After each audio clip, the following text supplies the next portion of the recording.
Good morning, everyone, and thank you for joining us today for our webinar, Small Business Leasing 101 Workshop, with our presenter, Jesse Baerkahn from Graffito. Before we get started, I want to give a special shout out to Suso Real Estate team for being our real estate sponsor for this event. And I'm going to stop sharing my screen.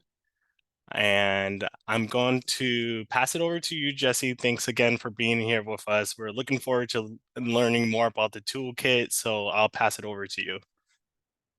All right, great. Thank you. Hi, everybody. Some familiar faces, or at least one here, two, three. Um, so super excited, spend the next hour with you. Maybe what we'll do, just because folks are trickling in, and I think this is actually really helpful for me. If we could just take a minute for folks to put into the chat, you know, what they do. Specifically, if there are those of you that are looking to open retail establishments or have retail establishments, it's actually really interesting to understand, do you have a florist or a yoga studio or a restaurant? So I'm going to take 30 seconds, just pause and ask for that prompt, because I'd love to hear from you.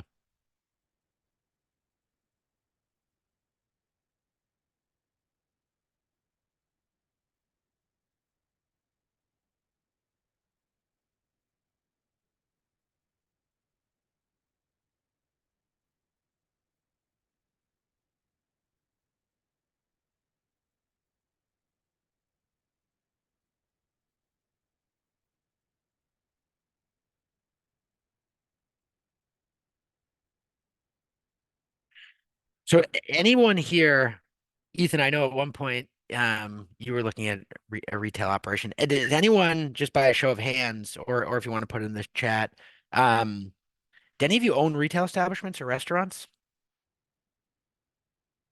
And that's okay. So, I asked because, what we're going to go over today is a tool that Graffito put together.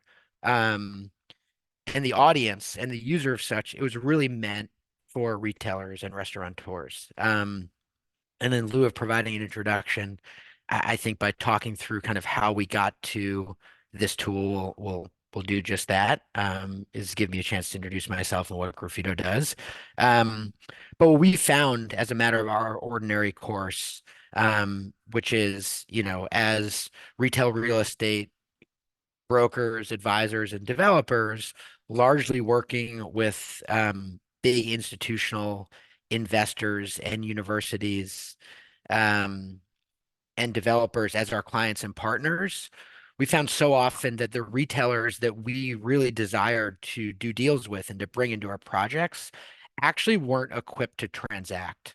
They weren't in the position where they were first of all, they hadn't done a retail deal before, or they'd only done one.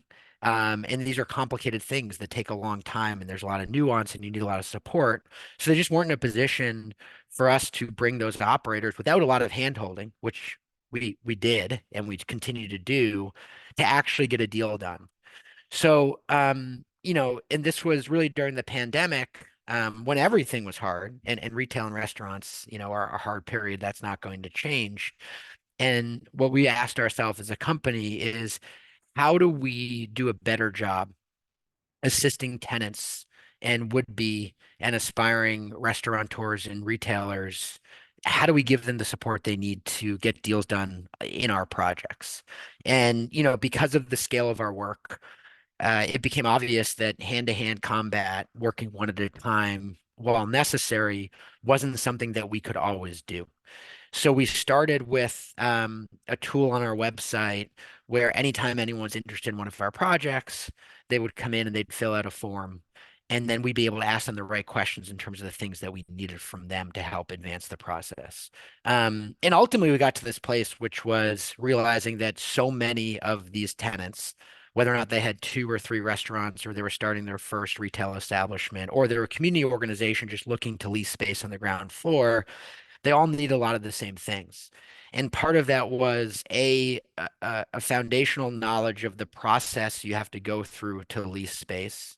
And part of it was they were starting too late and ending too early, meaning they weren't doing a lot of the upfront work that we thought was really necessary to just get organized to start to transact. And when I say transact, like get a deal done.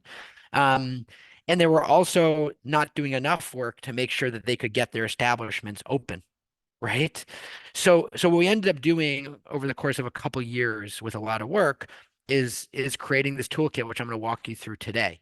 And it's been really valuable for us. And in lieu of kind of doing these workshops with community organizations and municipalities, what we've been able to do is actually send this toolkit out. So that's what we're going to spend our time on today. Has anyone seen the Graffito toolkit? Chuck. Hey, Chuck. Um, so some folks, great. So let me go. Let me start sharing screen, and we're just gonna kind of go here. Um,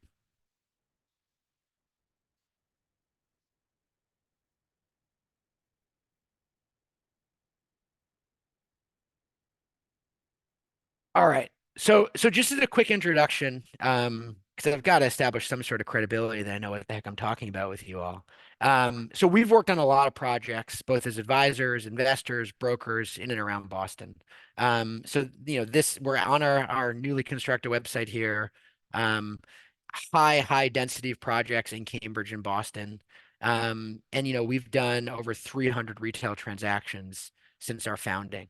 Um, the type of retail transactions we have always done, and this is where this toolkit came from, is just recognizing that we create value in our urban places by focusing on best in class small local owner operated businesses, right? So in 2023, we went back and scrubbed our numbers in terms of what are the deals that we got done. And when I say got done, this is not openings, these are just lease transactions that were completed. 94% were local independent operators. 44% were female owned and 35% were BIPOC owned businesses. Something that we've worked really hard at. And because of our deep work in communities and with many entrepreneurs from historically marginalized communities who, frankly, don't have the same networks that, for example, me as a white man that's highly educated have, this toolkit has been something that we've looked at through the lens of equity.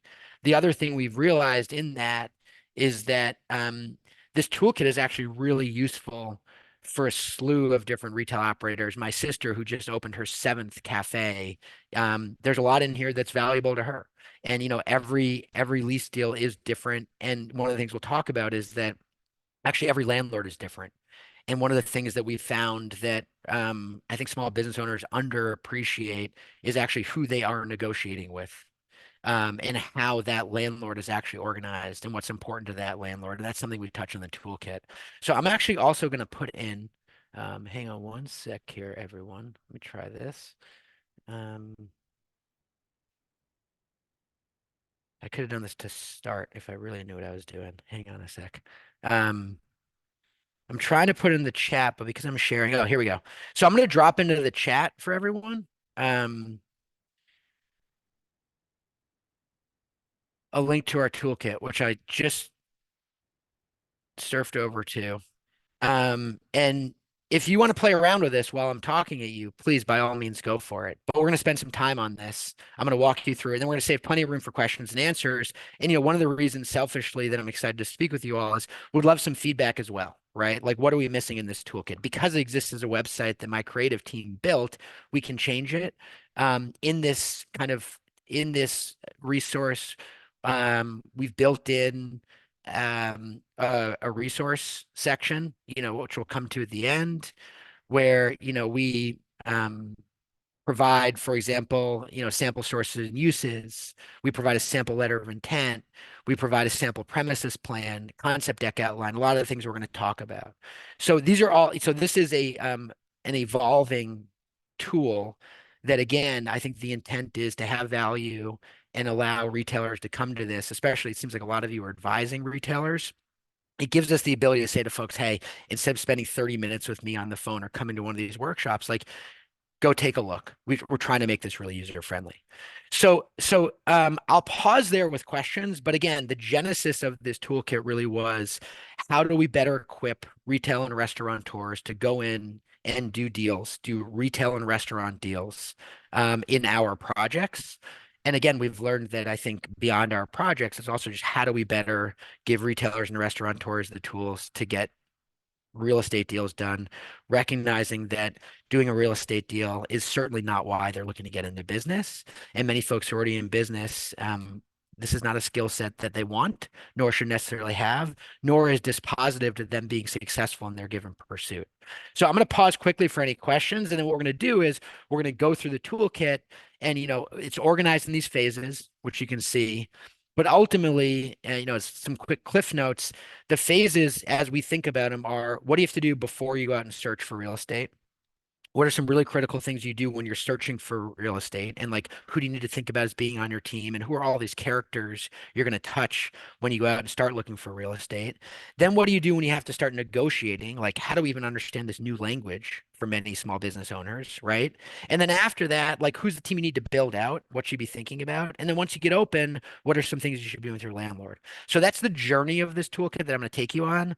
Um, but again, I'm going to pause. If there are any preliminary questions, shoot them at me. I'm not looking in the chat, so if you can just raise your hand. And if there aren't any, we'll dive in and we'll save plenty of time for questions and answers at the end, like I said. Questions? All right. Doesn't look like there are any. All right. So you own a small business, you're looking for a retail space. Like, how do you do this and where do you start? Um, where we think you start is actually defining, not looking for real estate, right? But actually defining what it is you want to do in this piece of real estate, in this premises, right? And it's pretty wild for those of you who work in the space, like, or for those of you that are brokers, I see a couple of you. It is unbelievable to us how many operators show up and they can't actually articulate what they're looking to do, who is on their team, and how they're going to execute on a lease transaction. And when I say execute on a lease transaction, simply put, whether or not it costs them $5,000 to get open, because it's a very clean white box space. By the way, it never costs 5,000, right? But whether or not it's going to cost them 5,000 or $5 million to build a 20,000 square foot restaurant, whatever it may be, whether you're a local, national, or regional, so many operators just aren't putting in the thought. And we pose this in our conversations with operators all the time. It's a really big ask to ask a landlord to invest in your business or to partner with you, which many of them are doing through these leases, without simply being able to tell them, who are you, what are you doing, who's your team, and how are you going to pay for this and how are you going to operate. So, one of the things that's worked really well for us, and we do with all of our institutional clients, and to give you an example, closer to home for many of you, we did all the leasing at Trio, which used to be called Washington Place, and the intersection of Walnut and Washington, which is where Mita is. So there is a mixture of local restaurants, Mita, New York Bagel Factory, Cookie Monster's opening, Fuji's there, and then the Barn, which is a second generation local apparel and sneaker and shoe store to Chase and CVS and a few others. So we worked on all the retail there. Um, and closer into the city, we've worked on a lot of retail with MIT and Kendall Square, with the ownership of New Balance over at Boston Landing. We've worked on Pier 4 and Commonwealth Pier in the Seaport. So we've got to see a lot of different real estate around the city, all at scale. Our projects are relatively big, but the boxes we deal with are relatively small. And with few exceptions, we are seeing nationals, locals, regionals, like I said, come in and just not properly being able to sell their business to whoever it is they're touring with. And we'll get into who it is they're touring with. But this idea of putting their concept deck, for many of you who aren't retailers or restaurateurs, like it seems super obvious. It's not a business plan. It's like, who are you? What's your story? What are you looking to achieve? What kind of business is it? What are you thinking for design? What are your requirements for space? Who's your team? And how do we get to you after you tour, right? Again, very simple things. We put together as part of this a sample concept deck and a sample concept deck outline that you can look at to answer some of these. And then this was something that our creative team designed for a local restaurateur. We think it should be nice looking, right? Um, we think it should include the history and evolution of your business, what your model is, what your design aspirations are, a sample menu if you're a restaurant, some visual imagery, your current locations, if any, and then again, how to reach you. right? Again, relatively simple stuff, but I'm telling you, 9 times out of 10, so many operators are just not doing it, right? And it doesn't have to be designed. I mean, we think this is really nice design. We're biased. We did it, but this may be something far simpler, right? So that's very much part of phase one, right? And this is what we're trying to, and I'm spending a little bit more time than I might usually spend here. But I think for those of you that are providing similar or related advisory services to small businesses, again, I think this is a really strong recommendation to give is that this sort of prep work will make everything easier. The other thing that makes everything easier is before you go out and you start looking for real estate, there are a slew of different questions you should be asking about the kind of space you want, the kind of neighborhoods you want to be in. Um, which, for entrepreneurs who, either are looking to do this as a transition out of another full-time job, or for entrepreneurs who have other locations of their retail and restaurants, like time is limited, super valuable resource. So again, trying to answer some of these questions before you get out there, really, really critical. Thinking about who's on your team, thinking about your budget and your funding sources, and actually detailing those, right? Here's an example of a very simple fillable form of, all right, two things you need. You need sources of funds and you want to define where those funds are going, right? So this is a very simple document that is fillable that you can detail, the money that you're putting in, or your clients putting in, the money investors, the money you're getting from a bank, very hard to get bank, right? Bank financing right now for retail and restaurants. And then where is it going? And again, we offer this from the perspective of being on the landlord side 90% of the time. These are all questions that landlords, whether that landlord is a multi-generational local owner or whether it's an institutional owner, they should be asking. And certainly questions that we're asking. And then lastly, just creating a timeline, and being realistic about that timeline. So from our perspective, we see very few deals and very few restaurateurs and retailers or community organizations that are able to get through a process of opening a new location in under a year. And it might sound crazy, right? But it takes a lot of time. And in fact, it's a little counterintuitive. If you're doing it well, it should take a lot of time, because you're putting a lot of time in the upfront prep. You're putting enough time or adequate time into negotiating that deal. And again, this assumes you're actually building something out, but you've got design, you've got permitting, you've got construction, and then you've got pre-opening, right? So this is kind of the range of which we see in terms of the timeline from really start to finish. There are projects that we work on that, from the time of a first tour until opening can take 2 years.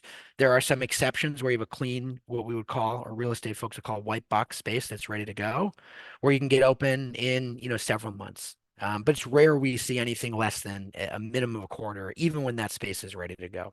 Does that resonate with folks who've worked in this space? Because certainly for retailers, this is one of those things where a lot of people come in, they're like, "Hey, we want to get open this year, or we want to get open next quarter," and it's like, that's great, but it's not going to happen.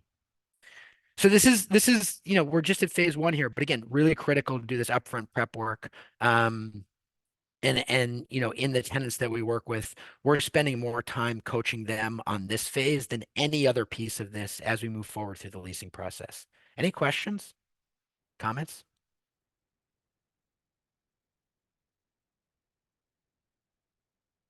Great. All right, so let's assume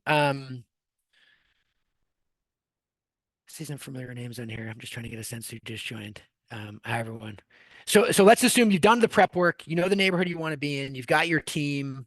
You probably don't have a sense of where all your money's coming from, but you at least know how much money you might need to raise. And there's a lot of chicken and egg here, right? Like whether or not you're going out to friends and family or to a bank or it's your own money, or you don't have any, so you have to find a space that has, is pretty much ready to go. It is very hard to raise capital or to allocate any capital or know how much to allocate until you actually find a space, right? So as we move into phase two, part of it is, all right, you're starting to think about your search. And one of the other things that we think is really important, and I mentioned at the beginning, um, well, let me go back to this. I think one of the things a lot of the retailers that we work with is they don't actually understand the dynamics as related to brokers, right? There are several ways of going about looking for real estate. You do it on your own, and that takes, you're representing yourself essentially, right? Um, you're doing it with a broker, or you just step into it and you actually don't know what it is you're doing, and you meet all these brokers along the way, and you don't know if they represent you, you don't know if they represent the landlord, but you need to figure that out, right? We see a slew of different scenarios. I think if you asked me 10 years ago, I would say the majority of local tenants are not represented by brokers. That has certainly changed today. And the dynamics of working with brokers is somewhat of an art that we won't get into. But where we really spend a lot of time talking to retailers is about their own independent searches and what it means to be your own advocate and the questions you should be asking as you get out there and start touring real estate. Really, really critical.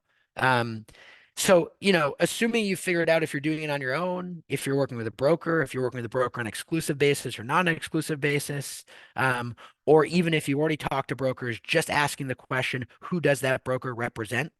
Do they represent me, the small business owner? Do they represent the landlord? Are they trying to represent both? Or at the end of the day, it's a little messy out there at times. Maybe it's none. Maybe they don't actually represent you yet.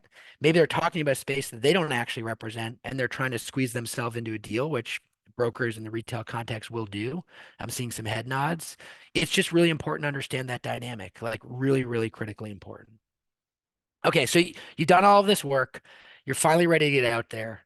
Um, and I think there's some things, bad sentence. There's certainly some things that I think you want to have in mind. And for those of you that aren't actually retailers, you want your clients to have in mind. So, what should I be asking about? Right. And also, like, what are those terms that are used as you tour space that you should be familiar with? And there are a couple real basics here. One has to do with just simply the way in which the real estate is spoken about from a size perspective. Somebody's going to say it's 2,000 square feet.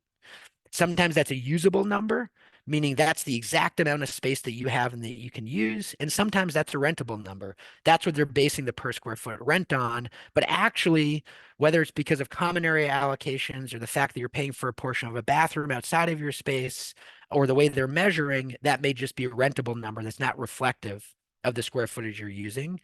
And for many retailers we deal with, they don't actually really care about this. They look at a space. This looks about right to me, right? I think I can make this work, and here's how much I'm willing to pay per month, regardless of the price per square foot. So it's even getting the language right in terms of the way you're talking about both the economics and the square footage. And then there are a whole other slew of things to think about, particularly if you're a restaurant operator, whether or not the space is vented, how do you understand mechanicals, electricals, and plumbing? And the list really goes on. But the one thing that we find, I shouldn't say the one thing, two of the things we find tenants not asking enough questions about or not thinking enough about are the kind of buildings they want to be in and also the kind of landlords that they're transacting with and talking to. And there's a wide range, right? And when you think about the real estate of a village center in a place like Newtonville and the complexities of building out in a one-story building, um, if you think about the stretch on Walnut, that's really different than going into Trio, which is the building I was talking about before, right? There are different considerations in terms of both the kind of landlord, the kind of building systems, um, the way in which you're building, the way in which you're designing, and I think those are all things that retail tenants should be thinking about. Again, these physical conditions are absolutely threshold. Thinking about labor requirements, do you need labor or not? This is something that we oftentimes see in some of our larger projects where landlords are going to require union construction. There used to be a very large delta. It's come a little bit closer, but whether or not you're using union trades versus open shop, certainly impacts cost. So scheduling, in each section on the toolkit, we have a section that talks about scheduling and just trying to help retailers educate them in terms of how long this takes. This is the same schedule you all saw from phase one. But again, when we start thinking about, looking for space, identifying a space, we think it takes 3 to 6 months to do this right. Um, and again, some tenants don't have the luxury of time. Some tenants have a tremendous amount of time and they're willing to wait, many months, oftentimes years to find the right space. So due diligence and planning. Um, we're not even getting to the point where we're negotiating a deal, right? And I apologize, this seems like overload, but again, this is the sort of stuff that we feel like so often the small businesses we work with and we're trying to bring into our projects are just missing. So, you found an opportunity, you see a space you really like, now what? And this is when you start to think about and kind of bring together the money you have to raise, or the money you have to bring to a project, or the money you have to take out of the bank account, or the fact that you just don't have a lot of money and can't look at certain space, to the realities of a given project. So, what we did in this section of the toolkit, I'm going to pause again after this section for any questions, um, is actually start to think about signing a lease document, negotiating a letter of intent. We see on many of our projects that before, and we recommend it, frankly, regardless of the kind of business you are, the size of tenant you are, or the kind of landlord it is, that before spending the time and energy in negotiating a lease, which is the actual legally binding agreement that transfers, some sort of interest, over a certain amount of time, the term, to a tenant from the landlord, that you at least find a way of agreeing on the fundamental business deals before you go into that lease process. And oftentimes that's done in a non-binding letter of intent. Um, but it may be really simple as having a conversation with a broker or the landlord and say, hey, I just want to make sure we're on the same page as related to what your responsibilities are, what my responsibilities are, how much the rent is, the work you're going to do and the work that I'm going to do, and the timing. Even if you went through those things with the landlord or broker and just got a solid understanding of those before you head into a lease, you're going to be in a much better situation than just send me a lease and start churning through what oftentimes is, unfortunately, a pretty robust document, regardless of the kind of landlord it is. Um, we also think it makes a lot of sense that before you're committing to a space, or as part of your own due diligence, you're actually thinking about bringing in design professionals that you may need to help you look at space.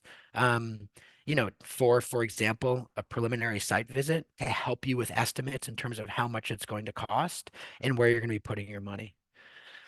So we put some other really important characters on here, the designers, the engineers, the contractors, the attorneys, really, really critical. And if nothing else, it's really critical to figure out if you're not going to engage an architect very early, or don't need one, or you don't need to build it out, or maybe you're using, your cousin who's the attorney versus engaging your own attorney, just identifying those folks that are on your team from a really early moment in time, major time saver, and really important to be able to communicate as well to the landlord and whoever's on the other side of that transaction. Financing, we've discussed a little bit. We've provided a bunch of tools here, like the source and uses, which I clicked through to, and sample budgets that I think can be really helpful. I think that for existing businesses, having financials prepared, especially when you're asking the landlord to perform certain work or make certain investments in the space, it's not uncommon in many deals, particularly new construction in Greater Boston, that the landlord will postpone certain work. So, for example, for those of you who've toured retail space, you may tour what we call kind of a cold dark shell, or simply put, really just a enclosed building, whether or not it's mixed use or not, which has an unfinished floor and probably doesn't have any distribution of mechanicals. And oftentimes the expectation of the landlord is that they will still provide some of that work or give a budget for some of that work, but they're not going to do that until they know who their tenants are. Right. And oftentimes they're going to, before they make that investment, they want to get a sense of A, how's the tenant going to afford their portion of the build out, and B, if the ask from the tenant is such where they're saying something like, I would like you to build out the entire space, and in lieu of that, I will pay a percentage of my sales, and structure that transaction a little bit more like a partnership. The landlord very well may say, in the case of a operator that has other outposts, well, I'd like to see how your other restaurants or retailers do. And that's why we put it in the case of an existing business, just to be ready and be prepared to share some of that information with the landlord. So again, we're now getting to the point where we're about to roll into, all right, you found a space, you feel like you've done all this due diligence, you have the cast of characters with you to support you. You feel like generally thumb to the wind.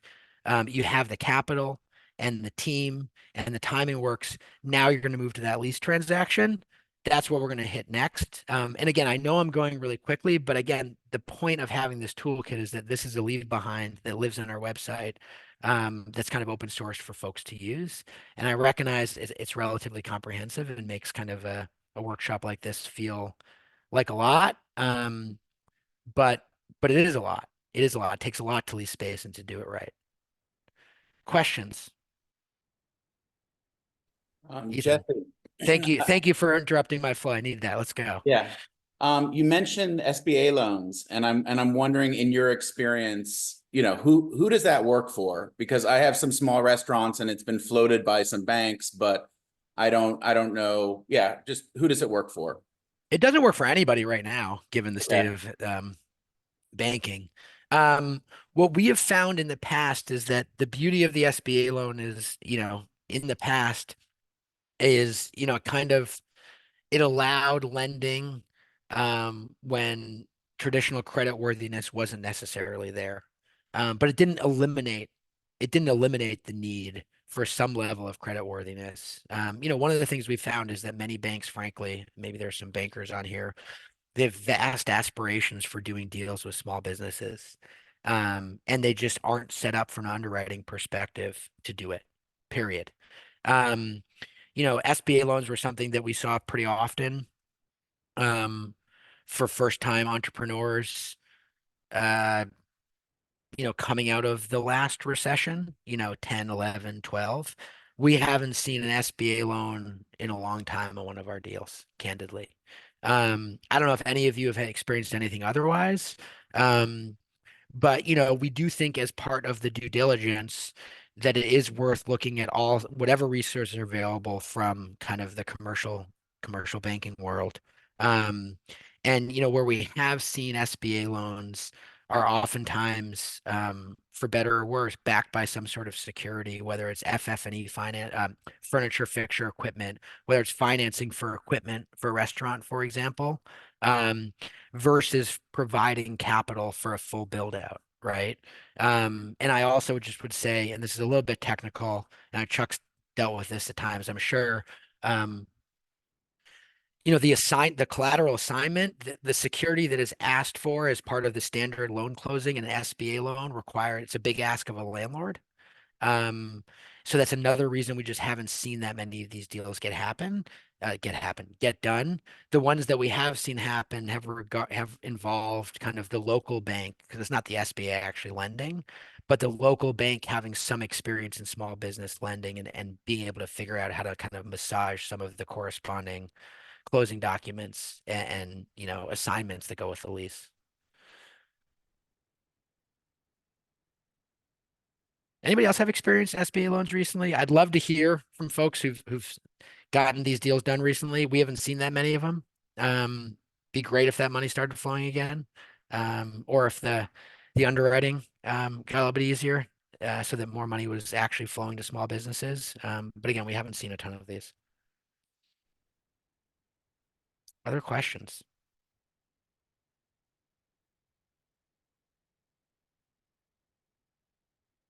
All right. So you've got your massive SBA loan, you're ready to rock. You've got to negotiate. You've got to negotiate your lease. We talked about the importance of an LOI, or if not a letter of intent, which again is non-binding, at least a document that before you go to lease articulates the core business terms that are going to go into the lease. Um, so this is our fun, fluffy language congratulating tenants for actually getting the point where the landlord's on board and you're getting a lease. And I think, the question is then what? What we've done here as part of this resource is provided a link to just a sample letter of intent, something that we typically use on our side.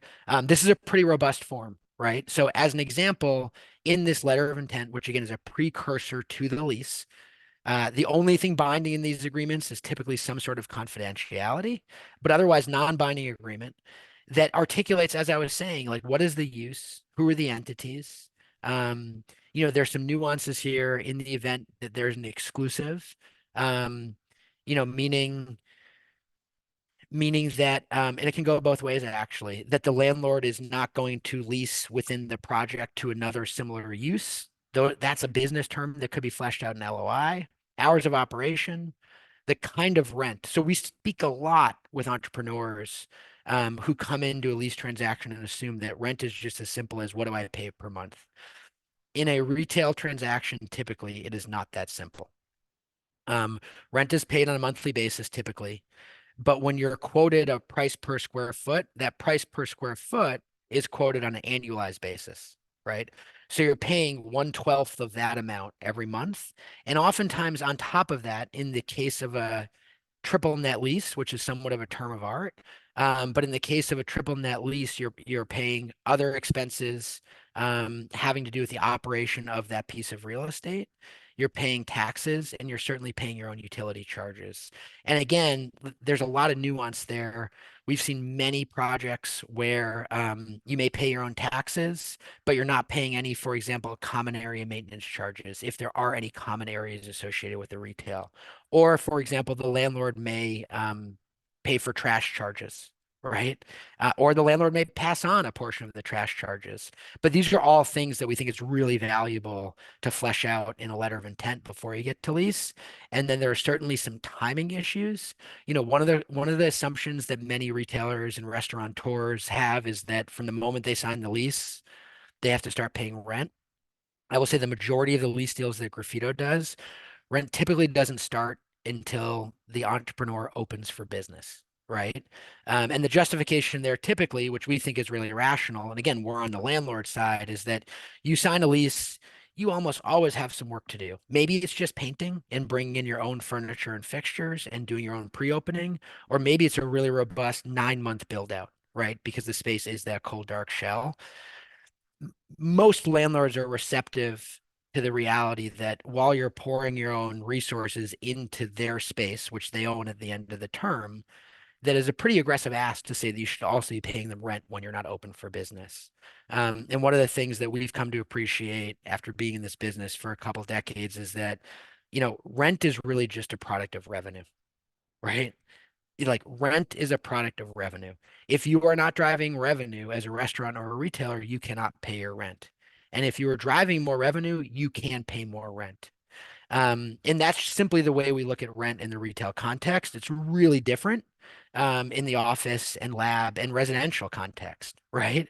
But the one main variable in calculating rent and what we really try to coach tenants on, and even on the landlord side, we like to get estimates of revenue.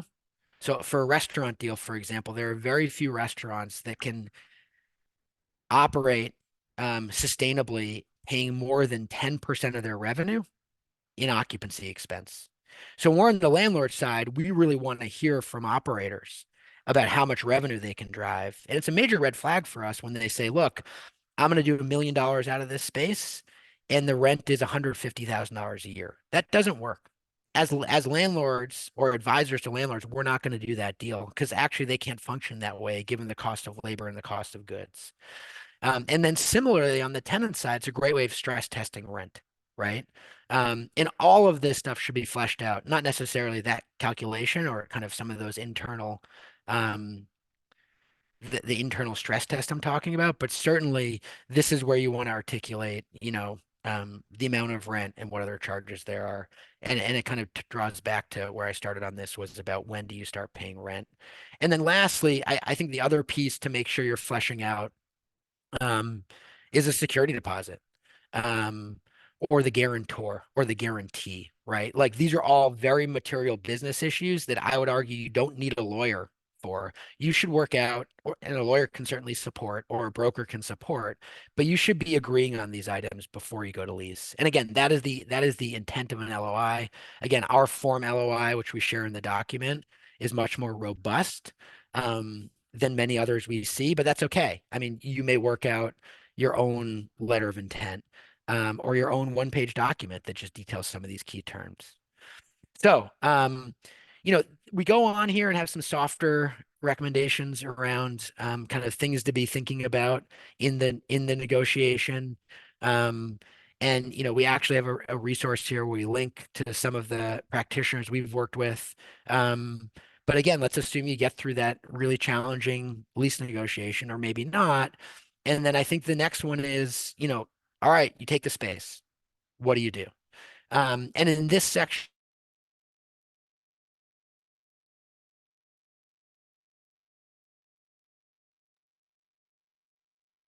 I think it just froze for a second.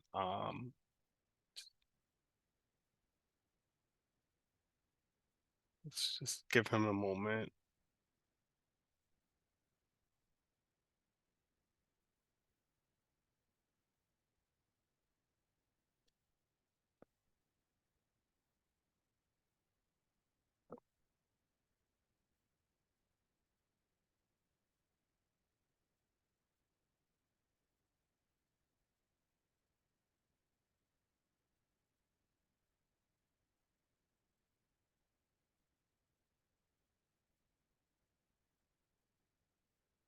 Sorry for the inconvenience. I think his camera, he should be back shortly. Let's just give it a minute or two.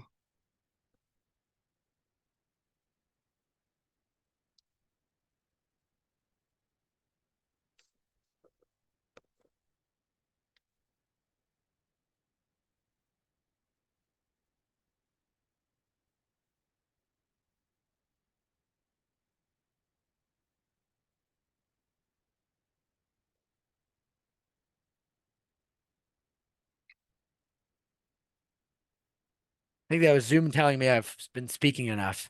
Sorry about that, everyone. So, again, we were talking about kind of design and construction, and then I'm going to take a cue from my Wi-Fi connection here and wrap Hey, up. Jesse, you just need to reshare your screen. Okay. Okay. Thanks, Greg. Yeah.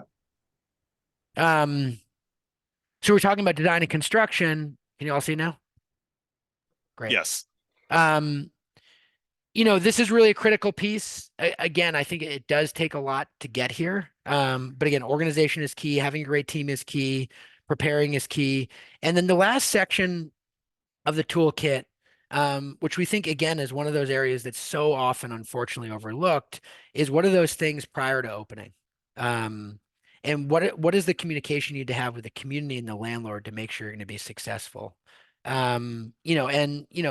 For those of you who are advising retailers and restaurants, or I see maybe there are a few restaurateurs and retailers who've joined. How do you start thinking about in a cohesive way the transition between this build out and prep period with the opening and operating period? And again, it's something that oftentimes for the restaurateurs and retailers we work with, it's hard, especially first time operators. It takes so much to get to this point that it's so hard to get yourself out of it and then transition into this place of doing the whole reason you've actually leased space is getting open. And hiring and staffing is really challenging. Marketing and promotion is really critical. We include some links here, but we also think, one of the most important things and reasons to think about all of this as part of the process is it's important to communicate to the landlord. And that's the other thing we see so many small businesses fail to do is to properly inform, their landlord partners of what their process is for opening the business, for marketing and promotions. And, whether or not, you're doing, for example, many restaurants are doing friends and families events where they maybe for a week or just a couple of days are just like they've training wheels on, right? They've got their team in. They maybe have servers or cooks who've never done it before, or dishwashers or bartenders, and they want to give a restaurant a test run. And actually, like they're not charging for that, right? And they are technically open. But is that something you talk to the landlord about? Is maybe not paying rent until you open to the public and excluding some of these friends and family and trainings. And then you get open. And the other thing I would just say is that it's so important to be communicating with your landlord once you're open. And so many things come up in the course of, a 2 or a 10-year or more tenancy that I think those lines of communication, as we've seen and the pandemic certainly validated, are just hypercritical to maintain through the course of a tenancy, to facilitate that partnership and to make sure that the landlord is really there to support you, the operator, through the duration of, what is potentially a decade, hopefully a decade of service, in an environment where things change really quickly. So with that, I'll stop. I'd love to hear questions and also feedback. Again, I think the idea of having this toolkit available on our website is that so folks can come back to it at these different stages that they're in and use it as a real resource, and also to allow tenants who may not have gone through this before or may not have dealt with a kind of landlord that owns a lot of real estate. Or maybe they just dealt with a landlord that owns, they've only done it one way because they only own one building, that they can come into those transactions, like I said at the very beginning, much more prepared. So I'll stop there. And again, it's the toolkit is in the chat. And please share it and use it and provide feedback to my team and myself as you do, because we want this to continue to get better. And if there are resources we're missing, or if there are folks who would like to be listed in the resources, also please let me know. I'm gonna put it back in the chat again. for those of you who joined a little bit later. All right. What else would be productive, folks, in our last 15 minutes here before lunch to discuss?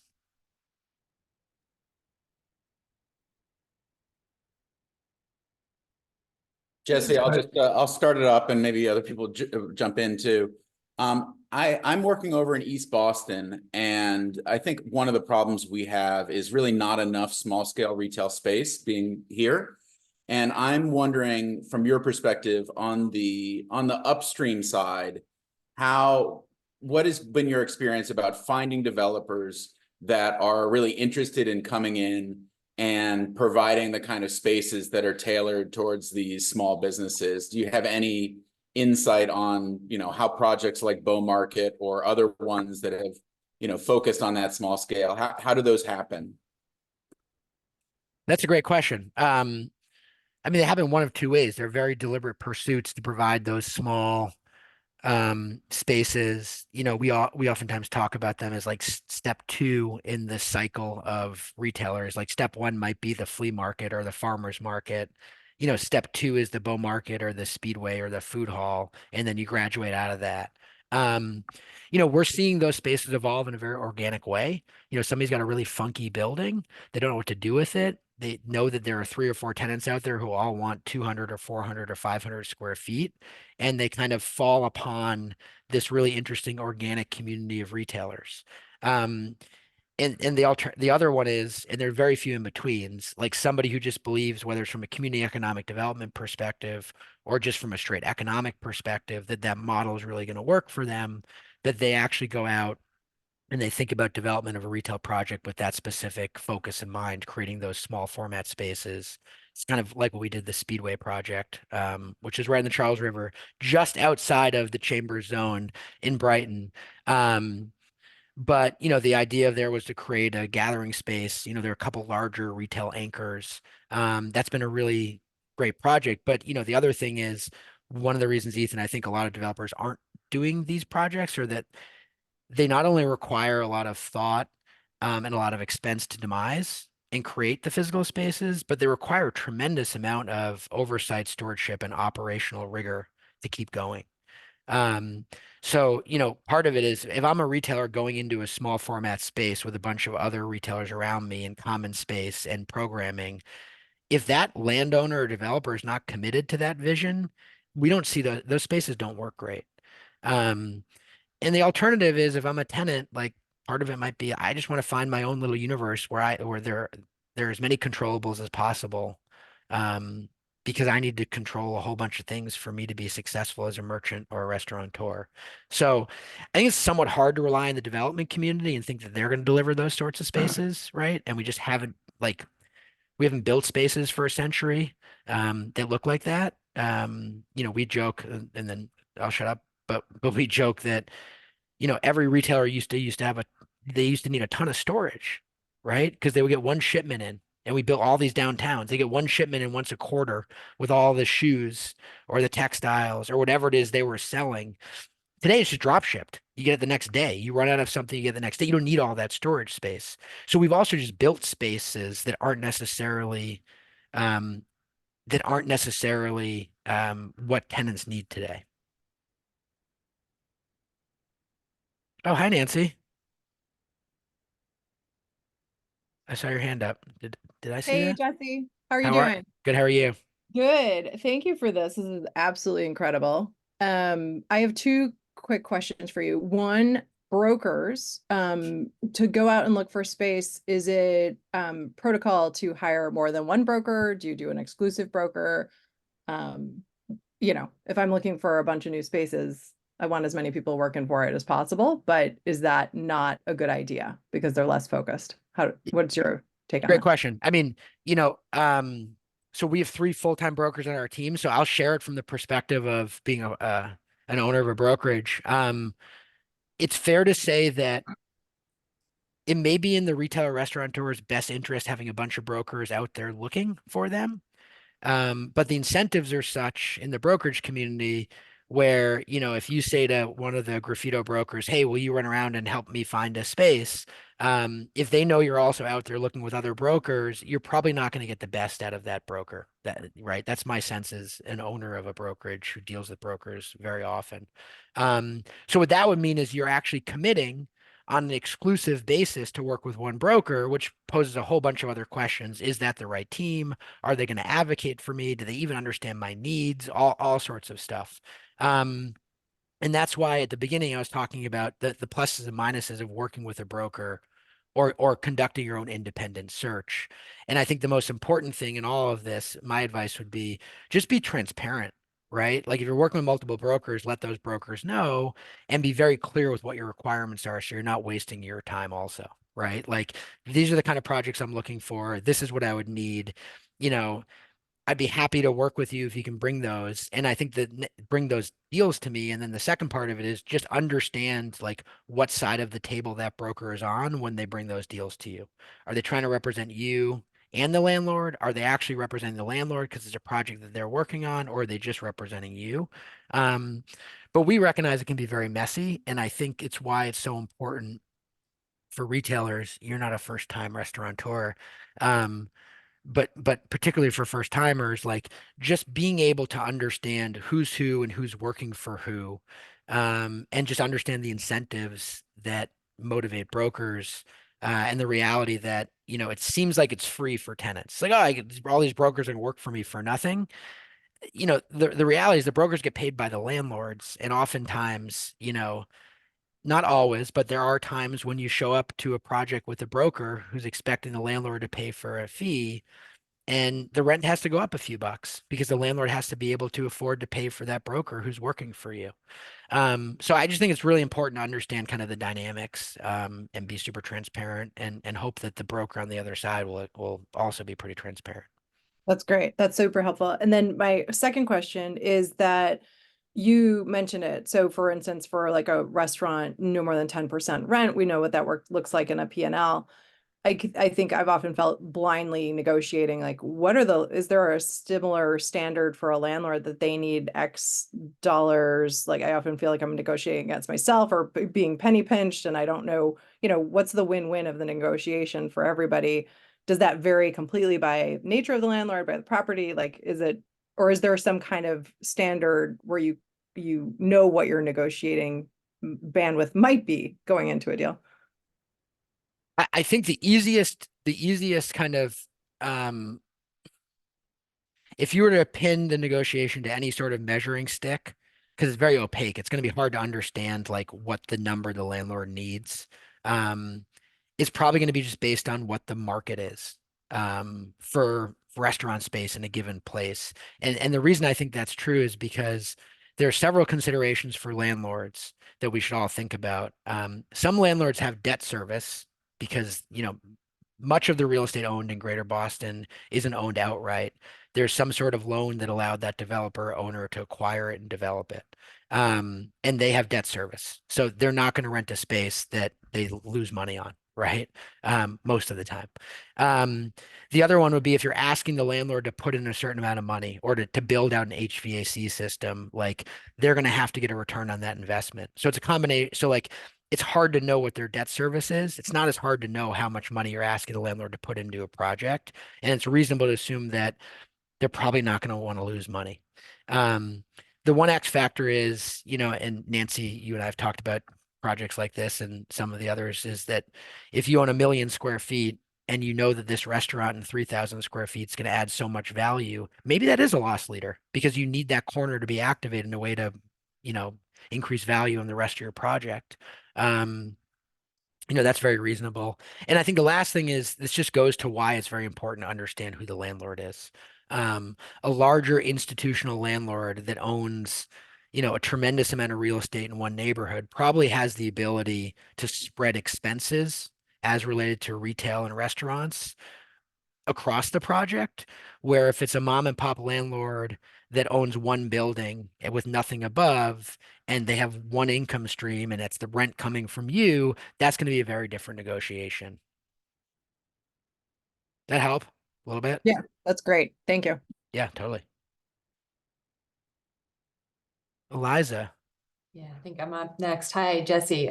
So I'm an affordable housing developer, and I sometimes work on projects that have ground floor retail. And I think this website you all put together is amazing because I've always wondered what it's like, for those retailers. But my question is, so the kind of retail space I'm typically providing in projects is smaller scale. We're going to get mom and pop shops. We're not going to get some national retail. And typically, if I do it right, I can structure the rent so that it's below market, that I'm just trying to cover expenses. I'm not trying to, get the biggest rent at the end of the day, but I really need the space occupied. So like for those kinds of businesses that are looking for space like mine, what can I do to the base space to make it easier for somebody to move in? Great question. We're going through this in a project in Central Square right now in Cambridge, and we white box spaces so that they were truly turnkey for non-food users. And so I defining white box would be storefront is in, egress. And by the way, when storefront and egress, like everything's at grade, right? Yeah. Which sometimes people forget. It's conditioned, it's lit, and electrical is distributed, and some sort of basic lighting package, or and painted walls, right?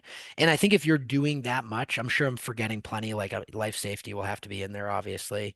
But I think the stress test is, am I bringing to a space to a point where I could actually sign a lease? This is the rare example, everyone, where like you can't actually open in 30 days, where if I sign a lease, is there anything more than use related permits than an opera? So for example, like if you're an esthetician, or if you're a salon, or certainly if you're serving food, there are all sorts of use related permits you have to get from the city. If that's all I have to get, and you can get somebody in there and they can open with just those low barrier of entry spaces will move relatively quickly. Okay, great. That's But it's helpful. real work. I mean, Yeah. when we price, like, used to be sub $200 a square foot to white box a space, to get a space from cold dark shell right now to white box, it's probably, we're looking at 220, 240, 250 a square foot just to get it there. It's expensive. Yeah. Okay, great. Thank you. Sure. Any other questions? Jesse, I have one if no one else does. The great presentation. I learned a lot. Great perspective. The one thing that surprised me was 1 to 2 months for permitting. My experience, and maybe it's just because people call me when they're having trouble, is that it's a lot longer than that. And maybe you could help us understand it, even in the 4 communities that our chamber represents, some easier than others. What are the kinds of barriers? Really, how do you manage it so it is 1 to 2 months? Because that seems short. Yeah, great question. Well, first of all, it certainly depends on the city. Mhm. I can tell you with zero hesitation that sorry, I just lost you guys. There we go. That the more prepared you are going into the city, the easier it's going to be to get those permits. We are seeing, and the other part is just depends on what the permit is, right? So, I think I can go back to it, but I think we had 2 to 4 months of design and construction, and then 1 to 2 months of permitting. So like there's a lot of overlap within that. The question is, and you're gonna have to start some design before you go in for permits. Building permits we're seeing move relatively quickly. Where are people getting held up, Greg? What permits are they coming to you on? Is it mostly building permits? I think it can be anything, Yeah. right? It can Yeah. be the use, it can be permits, it can be, of course, there's parking issues, parking waivers and all that. Various What things. we're seeing, unfortunately, because I think a lot of municipalities are actually having their own staffing challenges, is that the major bottleneck has really become um, the sign-offs needed to get the permits at times, and some of the inspections for retailers that are actually where the bottleneck is happening. Yes. And those Yeah. are true, like, complete uncontrollables, unfortunately. And you're right, there are times when we're seeing this number creep up to 3 or 4 months. But again, I would just say, and this is oftentimes hard for small local owner operators, like having an experienced team in that given municipality really can speed things up. It might be a GC, it might be a lawyer, it might be an architect, but at least someone who's familiar with that place, one of those 4 cities, or beyond, can really help. Great. Thank you. Any last questions for anybody?